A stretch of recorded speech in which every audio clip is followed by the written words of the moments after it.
আসসালামু আলাইকুম, আমি ইখতিয়ার মাহমুদ এমএমটির প্রোভাইডার। আর আমার সাথে যে ভাই আছেন ইনি হচ্ছে যে এম গ্যাজেটের প্রোভাইডার। আমরা দুইজনই ব্যবসায়ী, অনলাইন ব্যবসায়ী। তো আমরা প্রোডাক্ট আলাদা আলাদা নিয়ে কাজ করি। সামহাও আজকে একটা ইন্টারেস্টিং ঘটনা ঘটে গেছে, আপনাদের সাথে শেয়ার করতেছি। ঘটনা ভাই বলেন। আচ্ছা, এই লোক হচ্ছে গিয়ে আমাকে বিকাশে পেমেন্ট করছে। এই হচ্ছে গিয়ে সেই মেসেজটা, এটা হচ্ছে সেই মেসেজ, এটা হচ্ছে বিকাশে সে পেমেন্ট করছে 2020 টাকা। তা পরবর্তীতে আমি যখন ওয়্যার হাউসে মেসেজটা দিয়ে দিই, সেন্ড করে দিই যে হ্যাঁ প্রোডাক্টটা পাঠাই দাও। পরবর্তীতে তারা পাঠাই দিছে কুরিয়ারে। দেওয়ার পরে আমি যখন বিকাশে ঢুকছি টাকাটা বের করার জন্য, তখন যে দেখি যে বিকাশে ও হচ্ছে ভুল মেসেজ দিছে।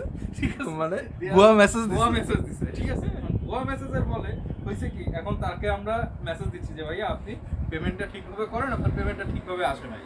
এই জন্য এখন সে আবার স্ট্রিট ফার্স্টে অ্যাপস ইউজ করে। ঠিক আচ্ছা। আছে, স্ট্রিট ফার্স্টে অ্যাপসে গিয়ে দেখছে ক্যান্সেল হয়েছে প্রোডাক্টটা। আচ্ছা, ক্যান্সেল হওয়ার পরে সে আমাকে জিজ্ঞেস করছে ক্যান্সেল করা হলো কেন। ঠিক আছে? জবাব দিয়ে যাচ্ছে। এই জন্য আমি তাকে লিখছি যে আপনি বিকাশে যে পেমেন্টটা পাঠিয়েছেন ওইটা ফেক পেমেন্ট, এই জন্য মেবি ক্যান্সেল হয়েছে। হ্যাঁ, আপনি পেমেন্টটা ক্লিয়ার করলেই অটোমেটিক প্রোডাক্টটা চলে যাবে।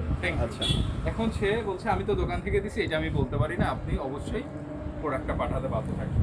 আচ্ছা, এই হচ্ছে তার লাস্ট Last কথা। ঠিক আছে, সে হচ্ছে দোকান থেকে পাঠাইছে, অথচ সেই দোকানে সে যাইতে পারতেছে না। না সেই দোকানে সে যাইতে পারতেছে না, সে পারতেছে আমাকে ধরে আসতে। আমাদের দ্বারা। আমাকে নাম্বারে মেসেজ আসছে, এই জন্য হ্যাঁ, তার নাম্বার দুইটাই বন্ধ। তাকে আমরা ধরার চেষ্টা করছি কিভাবে, আমি বলছি কি ভাই আপনার নাম্বার তো দুইটাই বন্ধ, কুরিয়ার থেকে আপনাকে ট্রেস করতে পারতেছে না, তো প্রোডাক্ট আবার রিটার্ন। আসলে আমরা এই লোকের নাম্বার দেখি। ঠিক আছে, আচ্ছা নাম্বার হচ্ছে গিয়ে যে নাম্বার থেকে পাঠাইছে, বিকাশ যে নাম্বারটা সেটা হচ্ছে এই নাম্বার থেকে পাঠাইছে।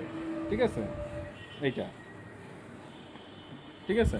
আর হচ্ছে গিয়ে উনি যে আমাদের অর্ডারটা customer, দিছে, আমাদের, হ্যাঁ শ্রদ্ধেয় customer। অনারেবল কাস্টমার, আর উনি যে অর্ডারটা দিছে নাম হচ্ছে লামিয়া 01339963 ভোলা সদর রোড, খুলনা, ভোলা সদর কলেজ রোড।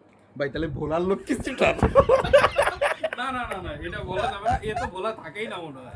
আচ্ছা। কারণ ও বলা থাকলে তো আর এখানে। তবে আমি একটা জিনিস ভাবতেছি, প্রোডাক্টটা পাঠাই দিলে মনে হয় ভালো হতো। ওইখানের ওই কুরিয়ারে বলে দিতাম যে ভাই যে নিতে আসবে ওইটার ভাই। ভাই তো দিয়ে দেয় না। এটা বলে সবথেকে ভালো হয়। সব থেকে ভালো একটা স্ক্যামারে ধরা যেত ভাই। স্ট্রিট ফার্স্টে কথা বলবো, ওদের সাথে একটা মিটিং করব যে ভাই আমরা স্ক্যামার এইভাবে। আচ্ছা, ওইটারে কি ক্যাশ অন ডেলিভারি পাঠানো যায় না? Cash on delivery COD? Cash দিয়ে দিছে। না না না, ওনার কথা। আমরা তো ক্যাশ দিই নাই। কিন্তু উনি তো স্ট্রিট ফার্স্টে দেখতে পাচ্ছে। আমরা তাহলে ক্যাশ অন ডেলিভারি পাঠাই দিই, উনি রিসিভ করতে আসুন। ক্যাশ অন ডেলিভারি দিলে তো হচ্ছে কি রিসিভ করতে আসবেই না। আচ্ছা যদি হচ্ছে কি তারা এমনি প্রোডাক্টটা পাঠাই দিই, ঠিক আছে? আচ্ছা আচ্ছা। তাইলে সে রিসিভ করতে আসবে, ফ্রি বাস। তাহলে সেটা ভোলা বুঝেন নাই? ভোলা স্ট্রিট ফার্স্টে যে আছে তার সাথে যোগাযোগ করে স্ট্রিট ফার্স্টের সাথে একটা মিটিং করতে হবে যে ভাই কিছু স্ক্যামার ধরতে হবে। ঠিক